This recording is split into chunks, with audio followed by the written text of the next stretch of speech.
If you want to add fingerprint on a Xiaomi 15T or 15T Pro, then in that case we need to open settings, scroll down over here and find fingerprints, face data and screen lock, and after that you should be able to find the fingerprint unlock option. In order to use it, in order to set it up, first we need to have the screen lock password, so if you don't have it, then of course remember to do so. Once we go over here, we should be able to enter our screen lock password in order to proceed. Press got it over here, and now we have the fingerprint scanner, so we're gonna touch with our finger and then we can lift after you feel the vibration, and you need to keep doing this until you scan the finger completely.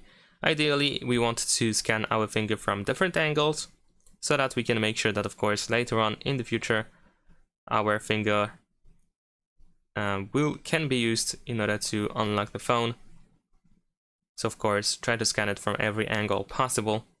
There we go. Once it is done, we can just simply tap on this down button over here, and that is pretty much it. Thanks for watching, leave a like and subscribe.